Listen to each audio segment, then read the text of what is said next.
New glasses, same tea.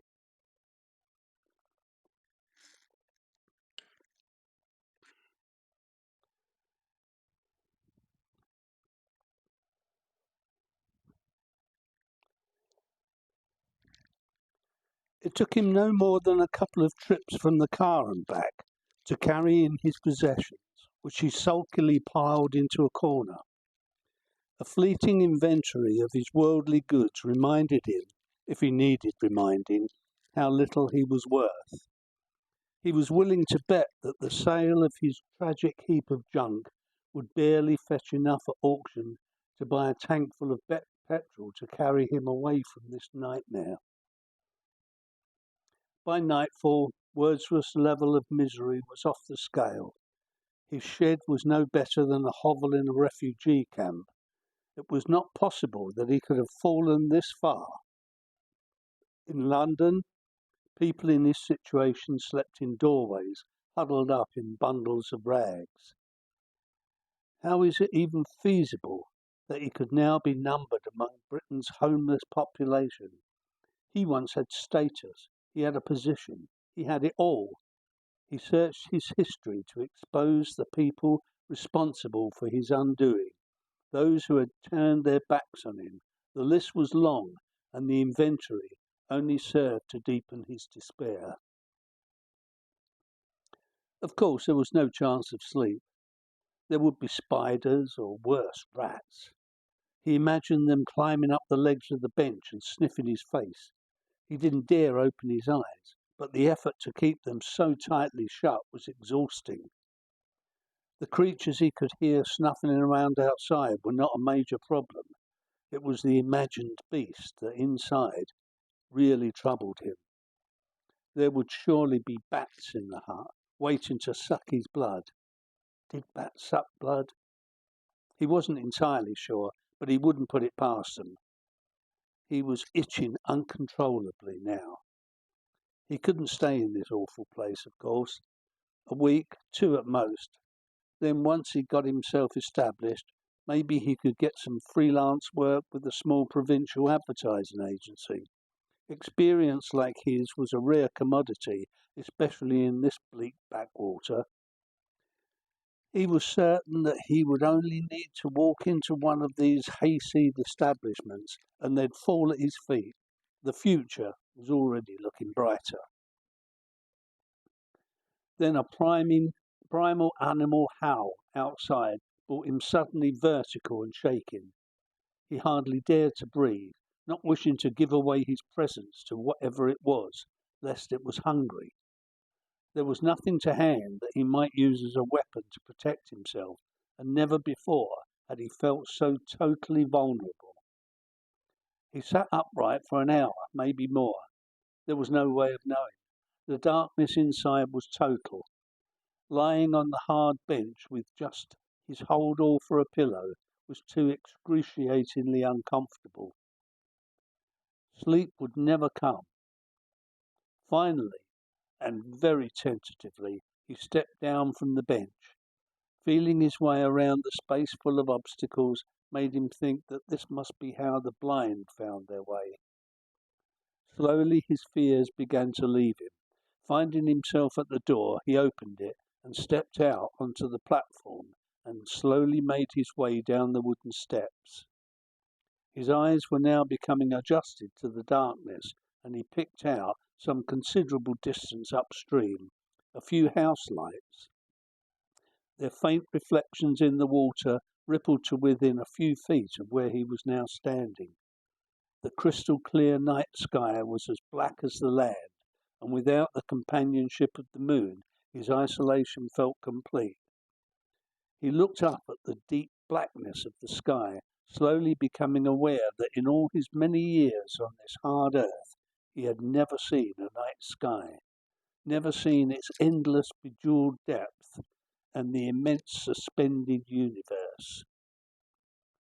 He decided to take a pee, not behind a hedge or tree or building, not hiding, but right here on the water's edge, and it was good. He sat down on the steps and although the night was cold, there was no breeze and no rain, so his position wasn't completely unbearable. In time, the sky to the east became a pale cherry pink, and the sun began to make an appearance. A slender, blazing arc slowly rose from the sea's horizon, and Wordsworth stood to watch the process with silent wonder as the sun's full disk, untroubled by cloud, emerged. The landscape flooded with golden light, and he became aware of a bustling of shore birds around him, while gulls wheeled and called in the sky above his head. This is how a day should begin, he told himself, and breathed deeply the salty air.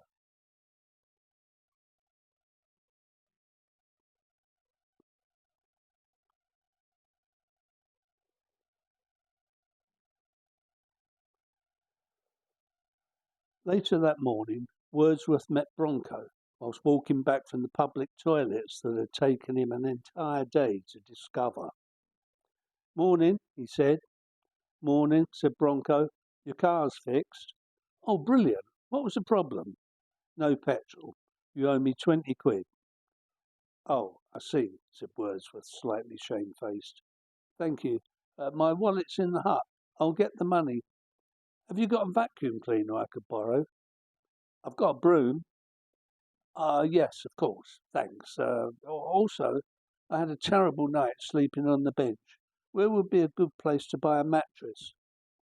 There's a camping shop just this side of Ipswich, said Bronco. Camp Solutions, I think it's called. Get an inflatable and a sleeping bag. Brilliant, said Wordsworth. I'll go this afternoon. Don't forget to get a pump. You'll be able to get one that runs off the car battery. Oh, good idea. Bronco began to feel slightly uneasy that he might become lumbered with this man. He was already beginning to feel responsible for him. He was so helpless, and Bronco was worried that he might do himself harm. The boatyard could be a tricky place if you didn't know your way around.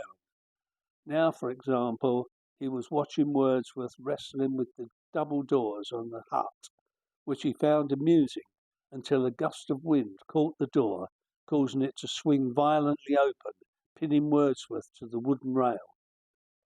He began running over to offer assistance, but pulled himself up to see how this hapless man would deal with the situation on his own. Wordsworth finally gained some leverage and pushed the door to a point where he could anchor it by the cabin hook. Bronco could see, despite Wordsworth's attempt at hiding, that he'd taken a nasty hit on the eyebrow and knee.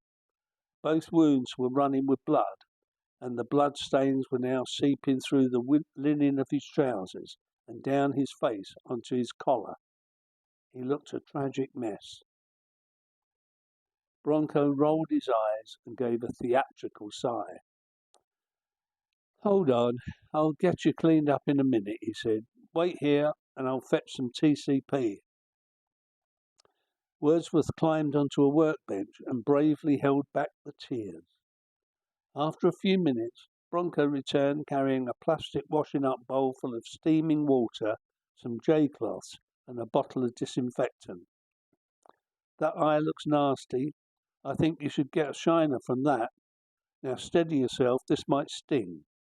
He washed Wordsworth's eye, and when it was dry, dabbed it with TCP. Wordsworth suppressed a scream. I might need to get you some steri-strips for that. Fraser should have some in the office. Let's have a look at your knee. Reluctantly, Wordsworth slipped off his trousers. That's not so bad, said Bronco, but your trousers are badly torn. Have you got another pair? I've got some jeans in my bag, said Wordsworth miserably. OK. While you're changing, I'll nip back to my boat for some painkiller. After a couple of minutes, Bronco returned, carrying a bottle of rum. He took a mug down from the shelf, gave it a quick wipe, and poured a tot. You really are a lifesaver, said a much restored Wordsworth.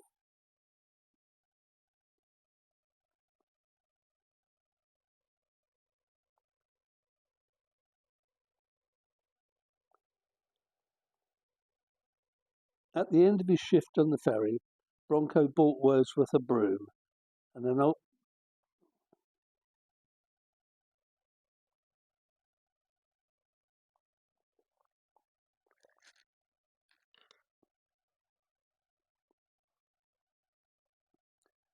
At the end of his shift on the ferry, Bronco bought Wordsworth a broom, an old-fashioned rope-headed mop, and a bucket of hot, opaque water stinking of Jay's fluid. That will make the place smell like a public convenience. Do you want it or not? Snapped Bronco. Wordsworth quickly took the mop and bucket. Sorry, yes, thank you. After a little over 2 hours or so, the hut was cleansed of a year's dust and cobwebs. Wordsworth surprised even himself with his tenacity, working into every corner and under each of the benches until he was satisfied that the place would pass anybody's inspection. While Wordsworth worked, Bronco sat outside on the decking, rolled a cigarette from his bag of smuggled tobacco, and relaxed. Oh, and I've wangled you an MOT for the car, Bronco called in a casual manner that made Wordsworth laugh out loud. How did you manage that? He asked. Bronco simply said, a mate. That was it.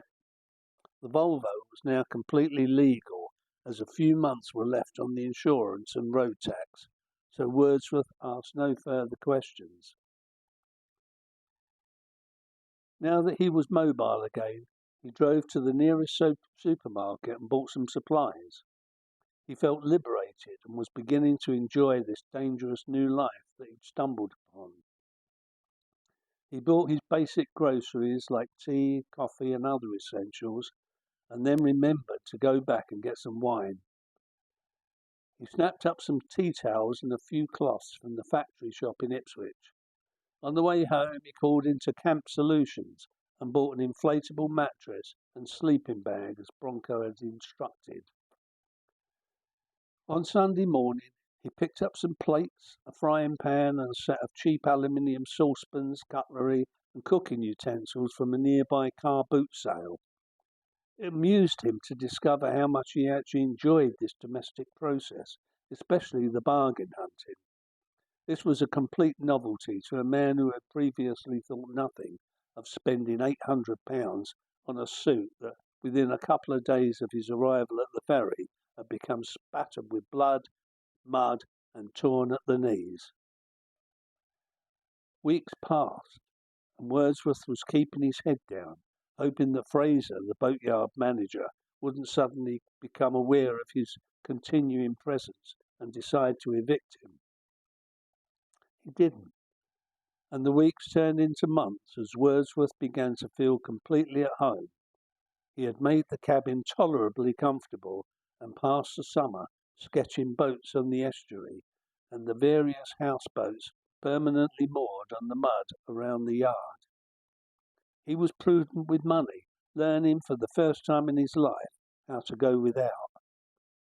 Although that self-denial did not stretch as far as prohibiting him the occasional wander up the hill to the Royal Oak for a few ales. His first winter at Low End caught him quite by surprise. The sudden drop in temperature soon after the autumn equinox found him at a loss as to how he might heat his cabin. In the past, he had become used to simply setting up a direct debit through his bank, and the central heating would spring into action the moment the temperature dropped below 22 degrees on the wall thermostat. The probing fingers of October gales began to penetrate every cranny in the cabin's wooden walls, rattling the doors in gusts that would wake him at night. He found himself spending hours each day painstakingly forming thin papier-mâché sausages to press into the gaps. Beneath the cabin, he discovered a cache of driftwood left by a previous occupant, which he chopped up to use in his stove, and the coldest winter days would find him huddled up around the stove, wearing most of his clothes and hugging a mug of instant coffee close to him. On days when the weather was tolerable, he might wrap himself in what warm clothes he possessed and make his way up to High End to take advantage of the Royal Oak's generous log fire. Here he would dwell, making a pint last until closing time. Occasionally, in quiet periods, he might be joined by the owner, Carlo, who had taken a liking to Wordsworth. Carlo would set down 2 large espressos and some amaretti biscuits and entertain Wordsworth with tales from his hometown on the coast of Calabria. It was in this way that Wordsworth survived his first winter at Low End, and he regarded this as a considerable achievement.